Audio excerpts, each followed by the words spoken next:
My heart was beating like a drum solo at a heavy metal concert. My hands were shaking so badly that I could barely hold the phone. What in the world? Is it some strange intruder creeping through my house in the middle of the night? Someone messing with me? Did I accidentally leave the front door unlocked? As I stared at the screen, fear turned to confusion, then to an overwhelming sense of dread. This wasn't normal. It wasn't something I'd ever experienced before. But what was it? And why was it happening now? When I finally managed to calm myself down enough to think rationally, I decided to investigate further. It turns out there is more to this story than meets the eye.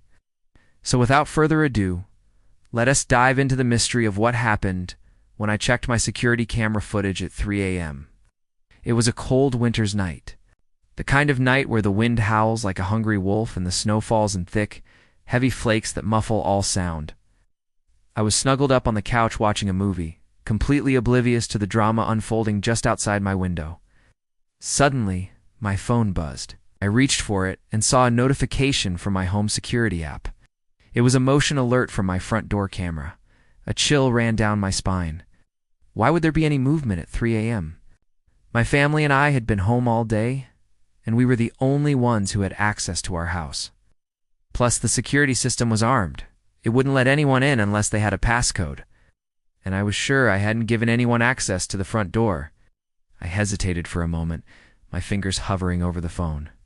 Curiosity battled with common sense, telling me there was probably a logical explanation for this. Eventually, curiosity won. And with trembling hands, I clicked on the live feed. All I could see was the snow falling silently, blanketing the world in white. But as I watched, a dark shape began to emerge from the swirling snow. It was a man. Relief washed over me. It was just the delivery guy. He must have come to deliver my online shopping. I thought he might have used his phone to deactivate the security system, or perhaps he was one of those independent contractors that sometimes did deliveries and was unfamiliar with the system. But then he stopped. He looked up at the camera and waved. I froze. He didn't know he was being recorded. Who orders stuff at midnight, and why would he wave at the camera? Was he expecting to see a response? Had he known I'd be watching, as if reading my mind? The man suddenly lunged forward, his hand shooting out to grab the camera. In a panic, I quickly closed the live feed. Adrenaline surged through my body as I tried to figure out what to do next. Was he still there? Had he deactivated the alarm? Was he inside my house? I needed to check the rest of the footage. But when I went back to the app, I found that the rest of the footage from that night was missing. It was like someone had deliberately erased it. But who would do such a thing, and why?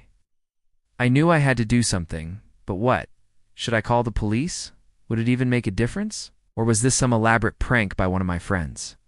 But who would do that, and why? My mind raced, trying to piece together the puzzle, but it was no use. The more I thought about it, the deeper into the rabbit hole I fell. I was desperate for answers. And that's when I remembered the doorbell camera. It was positioned to capture the entire porch and would have recorded everything the security camera did. It was my last hope. I rushed to the computer to access the doorbell camera footage. As the live feed started, my heart sank. The image on the screen was distorted and unclear. The wind was causing the tree branches to scrape against the glass, creating a terrible noise. I couldn't hear anything else, though. No voices, no footsteps, nothing.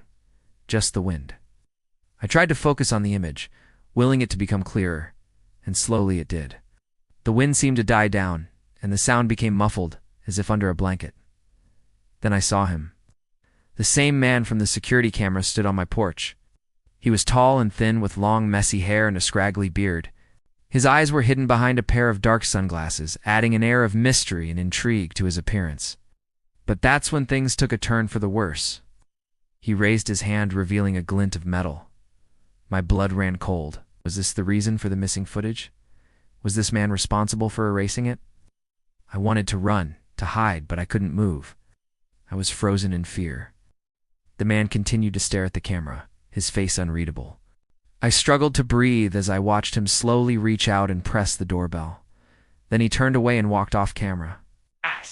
Before I could process what I was seeing, the live feed cut out. I tried to reconnect, but it was no use. It was like the connection had been severed. I could feel my heart pounding in my chest. This was beyond a prank.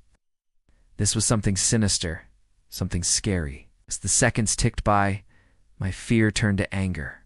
Who was this guy, and what did he want? Had he hacked into my security system just to mess with me? I had to know the truth. With a shaky hand, I pulled out my phone and dialed 911. As I waited for the operator to answer, my mind raced. What should I tell them? What would they do? I knew they wouldn't believe me if I told them about the missing footage or the man who had stared directly into my camera. So I decided to play it safe. I told them I had received threatening messages and someone was trying to break into my house. I could hear the sirens in the distance, growing louder with each passing second. I rushed to the front door and peeked through the peephole. I saw 3 police officers standing on my porch. They were tall and broad-shouldered, their faces grim. As they stepped inside, they began asking me questions. Where was the intruder? What had he said? What did he look like? I answered truthfully, hoping they would take me seriously, but I could see the doubt on their faces. They were polite but skeptical. One of the officers checked the security footage while the others searched the house. They found nothing. The officer who had been watching the footage shook his head. It was too blurry to make out any details. They couldn't see the man's face or get a good look at his clothes. After searching every room and finding nothing, they gave me a warning and left. I stood there for a long time, staring at the front door. The whole experience had been terrifying. I felt violated, as if someone had invaded my privacy and I had no one to blame. The police had dismissed my concerns, and the intruder was still out there. I knew I had to do something, but what? I couldn't rely on the police to catch him, nor could I keep living in fear. I had to take matters into my own hands.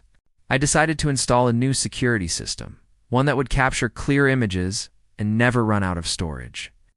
I wanted to know what was going on, and I wouldn't rest until I got answers. The days that followed were filled with tension. I couldn't shake the feeling that I was being watched. Every time I heard a noise, my heart would race and I would jump at my own shadow. Sleep became a luxury I could no longer afford. Each night, I would lie in bed listening to the wind, waiting for the sound of breaking glass or the click of a door. But nothing happened. The silence was deafening, and it drove me crazy. I felt trapped in my own home, unable to relax or feel safe. Then, just when I was losing all hope, something happened. The doorbell camera captured movement on my porch. I rushed to the computer to check the live feed. The same man was standing on my porch, staring directly at the camera. This time, however, he wasn't alone. Beside him stood a woman with her back to the camera. She was tall and slender with long flowing hair. As I watched, she turned around. Her face was pale and drawn, her eyes hollow and lifeless. I gasped. I knew that face. It was the neighbor. The woman had been missing for weeks. What was she doing here? Why was she with this man? What? And what were they doing at my house? They began to walk towards the door, and I could see their faces clearly. The man was older than I had first thought, his face lined with wrinkles, and his eyes sunken in his skull. The woman, on the other hand, was young, no older than 20, her face free of any blemishes. But it was the way she walked that caught my attention. Her head was tilted at an unnatural angle, her eyes blank and unseeing. It was as if she were a puppet, dancing to the tune of her master. And I knew then that I was dealing with something sinister, something evil. I tried to shut off the camera, to pretend I hadn't seen anything, but it was too late. I had seen enough. I watched in horror as they reached the door and the man knocked. I could hear the sound of the knock through the camera, loud and insistent. It echoed through the house like a death knell. I wanted to scream, to run, to do anything but watch. But I couldn't. I was frozen in fear as the door opened slowly, revealing an empty hallway. The man and the woman exchanged a look, a silent conversation passing between them. Then they stepped inside. And that's when the screen went black. I waited, my heart pounding in my chest, for them to appear, but they didn't. The live feed was dead. Had they lost interest? Were they planning something more sinister? I didn't dare turn off the camera, so I sat there watching the black screen for hours. The sun began to rise, casting a faint glow over the horizon, and still I waited. Then, just as the first rays of sunlight touched my face, the screen flickered back to life. The man and the woman were gone. But what they left behind was even more terrifying. On the floor lay a single playing card, the Joker. I stared at the screen, my mind racing. What did it mean? Was it a threat? A warning? A calling card? I didn't know what to think. I felt a chill run down my spine. I had seen this card before, not in a deck of playing cards, but in my dreams. Every night I had been dreaming of the Joker, of his twisted grin and maniacal laughter. I had tried to ignore it, to brush it off as just a dream, but now I wasn't so sure.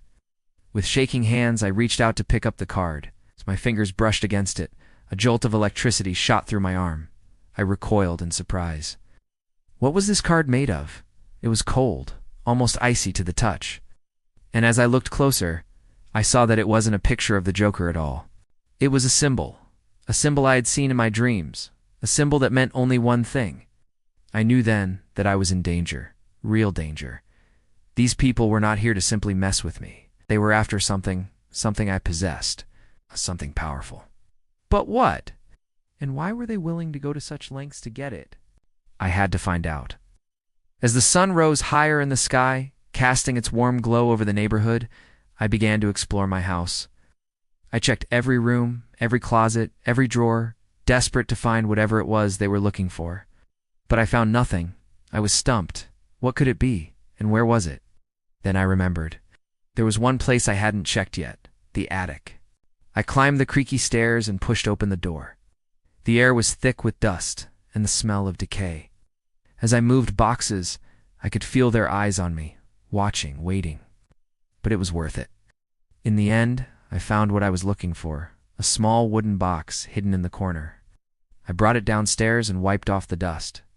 The box was old, its surface worn smooth by time. I hesitated for a moment, my fingers hovering over it. Should I open it? What if it was too late? I had no way of knowing what was inside, but I knew I had to find out. I lifted the lid and stared inside. That's when I saw it. A single playing card, the Joker. But this was no ordinary card. As I reached out to take it, the card began to glow. I jumped back in surprise, but it was too late. The card had already activated, and a portal had opened behind me. I turned slowly and stared in disbelief. The portal was swirling with energy, pulling me towards it. I felt a tug on my arm, a sensation like being pulled by an invisible force. But it wasn't just me. The card was also reacting to my presence. It was moving, shifting, beckoning me closer. I didn't want to go, but I had no choice. It was as if the card had a mind of its own, guiding me towards my destiny. As I stepped through the portal, the world around me dissolved into a blinding white light. I screamed, my voice echoing through the void, but no one could hear me. I was alone, trapped in a never-ending tunnel of light. I had no idea where I was going or what awaited me on the other side. All I knew was that the card had taken me somewhere far away from home, far away from everything I had ever known. And as the light faded and the tunnel came to an end, I saw it. A world unlike my own, a world of magic and wonder, a world of danger and excitement. I had entered a realm where anything was possible, a realm where the rules of reality no longer applied. I had entered Wonderland.